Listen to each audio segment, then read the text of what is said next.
नमस्कार दोस्तों, मेरा नाम हेमराज है और बिजनेस प्लेनेट बाय हेमराज राय पे आपका एक बार फिर स्वागत करता हूँ। आज का हमारा टॉपिक है इंडस ऐप के बारे में। क्या है इंडस ऐप, इसको हम आज समझेंगे। वीडियो को ध्यान से देखिएगा। आपने गूगल प्ले स्टोर का नाम सुना है, आपने iOS का नाम सुना है जिसका खुद का ऐप स्टोर है। iOS वर्क करता है एप्पल के फ़ोन में, उसका खुद का एक प्ले स्टोर है। और जो एंड्रॉयड फ़ोन होते हैं उसके लिए गूगल प्ले स्टोर होता है। लेकिन अब मार्केट में पिछले एक महीने से आ चुका है इंडस ऐप। और ये क्या है इंडस ऐप, इसको आज हम समझेंगे। अभी रिसेंटली एक कंट्रोवर्सी के बारे में शायद आप लोगों ने सुना होगा, नहीं सुना तो मैं बताता हूँ। शादी डॉट कॉम के ऑनर अनुपम मित्तल जी ने अभी बीच में बहुत ज़्यादा गुस्सा दिखाया था। जबकि आपने उन्हें अगर शार्क टैंक इंडिया में देखा होगा तो बहुत ही ज़्यादा पोलाइट पर्सन है और हर बिजनेसमैन को बहुत ही प्यार से सलाह देते हैं, वॉट एवर वो उन्हें फंड दे या ना दे। एक्चुअली माजरा ये है कि गूगल प्ले स्टोर ने पहले क्या किया था कि जब कई सारे ऐप ने अपने आप को रजिस्टर किया था यहाँ पे आकर के, तो उनसे कम रॉयल्टी ली थी। और जब धीरे धीरे वो ऐप ग्रो होने लग गए, वहाँ पे कस्टमर बेस आने लग गया। हाँ, तो इसके बाद में गूगल प्ले स्टोर ने भी रिसेंटली क्या किया है, अपनी फीस को लगभग डबल कर दिया है। पहले वो इन ऐप्स से 15% का चार्ज लेती थी पर ट्रांजेक्शन, अब वो लगभग 30% का चार्ज लेने लग गई है। अब इससे क्या हुआ, जो ऐप वहाँ पे रजिस्टर्ड थे उनके ऊपर आने लग गया फाइनेंशियल इम्पैक्ट।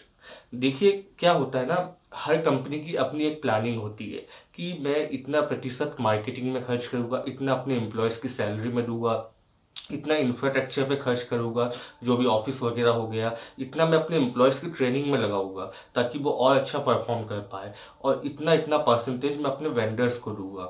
तो जैसे ही यहाँ पे गूगल प्ले स्टोर ने अपनी मनमानी चालू की और 15 से 30% कर दिया, तो इन कंपनीज का जो मार्जिन था ना वो पूरी तरीके से श्रिंक हो गया। और श्रिंक होने के बाद में इनकी जो प्रॉफिटेबिलिटी है वो इतनी लो हो गई कि इन्हें कुछ बच ही नहीं रहा था। इसलिए अनुपम मित्तल जी गुस्से में थे कि आप अचानक से ऐसा डिसीजन कैसे ले सकते हो। आपने किसी ऐसी कोई आपने कम्युनिटी की मीटिंग नहीं बुलाई, है ना, जिसमें कई सारे ऐप को आपने बुलाया हो, इनवाइट किया हो, उनसे कहा हो कि हम प्राइसिंग बढ़ाने वाले हैं, आप लोगों की सहमति है कि नहीं। आपने सिर्फ एक डिसीजन लिया कि हम इतना ही लेंगे।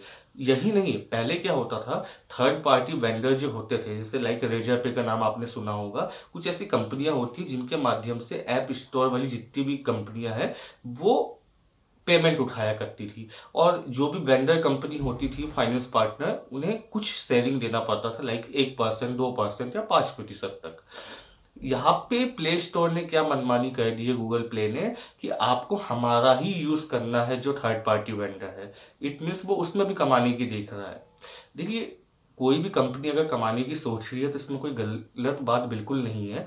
लेकिन क्या हो रहा है ना, आपके साथ जो लोग एसोसिएट है उनकी पॉकेट पे क्या इम्पेक्ट आएगा, आपको इसका भी ध्यान रखना होगा। एक्चुअली ये ऑर्गेनाइजेशंस का अगर फाइनेंस डिस्टर्ब हुआ तो कई लोगों की नौकरी जा सकती है। हो सकता है जो उतनी अट्रैक्टिव मार्केटिंग ना कर पाए जो अभी कर रहे हैं। तो इसलिए क्या हुआ, फोन पे कंपनी ने, फोन पे का आपने नाम सुना होगा, आप में से कई लोग उसे यूज करते होंगे ट्रांजेक्शन करने के लिए, यूपीआई वगैरह के लिए। उसने अपना एक ऐप लॉन्च किया जिसका नाम था इंडस ऐप। अब इंडस ऐप एक प्रकार का प्ले स्टोर है। वैसे तो गूगल की जगह इंडियन गवर्नमेंट को बहुत पहले अपना कोई ऐप लॉन्च कर देना चाहिए था, जैसे ओएनडीसी किया है उसने फ्लिपकार्ट और जोमेटो की मनमानी खत्म करने के लिए। लेकिन अगर इंडिया की गवर्नमेंट लेकर के नहीं आई है तो कोई दिक्कत की बात नहीं है। एक इंडियन कंपनी फोन पे ही एक ऐप लेकर के आई है जो हमारे भारत का ऐप है, जिसका नाम है इंडस ऐप। और इस ऐप में 12 अलग अलग लैंग्वेजेस में ऐप्स अवेलेबल है। इट मीन्स 12 लैंग्वेज को सपोर्ट करने वाले ऐप यहाँ पे मौजूद है, और सारी की सारा 12 लैंग्वेज हमारी इंडियन लैंग्वेज है, like Tamil, Telugu, Marathi, etc etc. अब क्या है, पिछले एक महीने में 2 लाख से ज्यादा ऐप्स ने अपने आप को रजिस्टर कर दिया है इंडस ऐप पे आकर के। मतलब आप देखिए कितने फास्ट मूविंग हो रहा है काम। हर कोई आकर के अट्रैक्ट हो रहा है, चुंबक बन गया है इस गूगल प्ले स्टोर की मनमानी के बाद में इंडस ऐप। और 10 लाख डाउनलोड भी हो चुके हैं एक महीने के अंदर। मतलब शायद ही मुझे पता होगा कि एक महीने के अंदर किसी ऐप के इतने तेजी से डाउनलोड बढ़ते गए होंगे, लेकिन इसके हो गए हैं। और इन डाउनलोड्स को करने वाले 45% लोग टीयर 2 सिटीज से है। मतलब वो जो ग्रामीण भी नहीं है या छोटी नहीं है, और वो भी नहीं जो मेट्रो है। उन सिटीज से जो बीच की है, टीयर 2 यानी कि जो शहर का एरिया होता है, ग्रो कर रहा होता है, तो आने वाले समय में मेट्रो बन सकता है। उन सिटीज के 45% लोगों ने, जो तादाद 10 लाख के करीब है, ऐप डाउनलोड कर लिए है। ये बहुत अच्छा फिगर है, मैं आपको बताना चाहूँगा। और यहीं पे जो इंडस ऐप कंपनी है वो क्लेम कर रही है कि 2024 के एंड तक हम एनी हाउ 25 करोड़ से 30 करोड़ डाउनलोड भी पहुंच जाएंगे। तो अगर ऐसा होता है तो गूगल प्ले स्टोर को बहुत जबरदस्त टक्कर मिलने वाली है और गूगल प्ले स्टोर का मार्केट खत्म हो जाएगा इस रफ्तार से, अगर इंडस ऐप अपने आप को ग्रो कर पाया तो। यहाँ पे एक फैक्टर और मैं आपको बताना चाहूंगा कि जो ऐप्स होते हैं उसमें कई कैटेगरी होती है, लेकिन सबसे ज़्यादा फेमस कैटेगरी होती है गेम्स की। आज मैं आपको बताऊं, अगर आप एक इंडियन हो और इस वीडियो को देख रहे हो, वर्ल्ड में सबसे ज़्यादा गेम्स या वीडियो गेम्स या मोबाइल गेम्स खेलने वाली कंट्री इंडिया है। उसके बाद यूएस है और उसके बाद चाइना है। ठीक है, तो सबसे ज़्यादा अगर कहीं पे गेमिंग प्लेयर्स मौजूद है तो इंडिया में है। इसलिए अगर हम गूगल प्ले स्टोर का अल्टरनेटिव इंडस ऐप में नहीं देखेंगे तो आने वाले समय में हमारे देश के गेमिंग प्लेयर्स के ऊपर, यूजर्स के ऊपर बहुत बड़ा इम्पैक्ट आएगा। क्योंकि ऑब्वियस सी बात है, आज वो कंपनी से उल्टा सीधा चार्ज कर रही है तो इसका इम्पैक्ट कस्टमर को देखने को मिलेगा। जब कंपनी को ज़्यादा पे करना होगा, जो ऐप वहाँ पे रजिस्टर है, तो वो पैसा कहाँ से वसूलेगा? वो आपसे और हमसे, एक आम आदमी से, अपने क्लाइंट से, एक यूजर से ही तो वसूलेगा ना।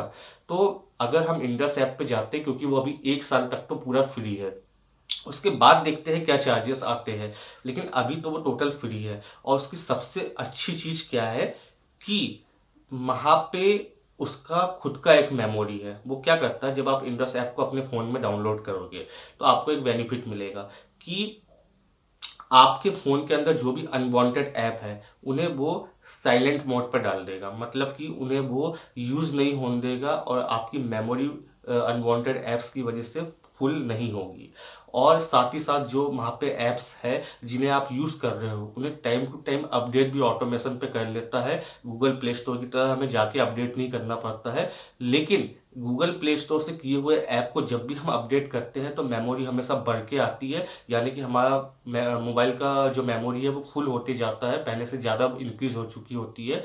उसकी जो टोटल एमबी या जीबी में जो भी उसका वैल्यूएशन होगा, कि पहले 20 का था तो अब 30 का हो गया।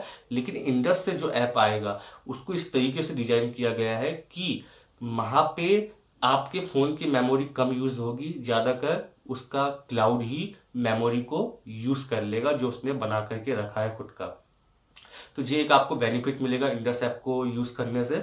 और सबसे बड़ी बात क्या है, जो गेम इंडस्ट्री के लोग हैं उनके लिए बहुत बड़ी खुशखबरी है कि आने वाले समय में आपके लिए आपकी लोकल लैंग्वेज में गेम्स आने वाले हैं। अभी तक तो आपने देखा होगा कि इंग्लिश लैंग्वेज में आते थे और कुछ गेम्स हिंदी लैंग्वेज में भी थे, लेकिन अब आपकी लोकल जितनी भी मल्टीपल लैंग्वेज है उस पर गेम्स आने लग गए हैं।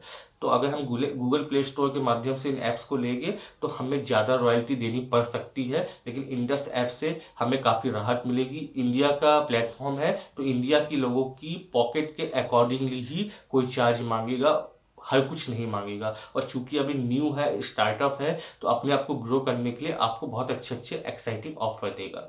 तो यदि आपको वीडियो इन्फॉर्मेटिव लगी हो और आपको लगता हो कि इससे आपका कुछ बेनिफिट हो सकता है, आपके साथ वालों का कुछ बेनिफिट हो सकता है, तो इसे लाइक करें, चैनल को सब्सक्राइब करें, वीडियो पे कमेंट करें और इसे ज़्यादा से ज़्यादा शेयर करें। Thank you so much.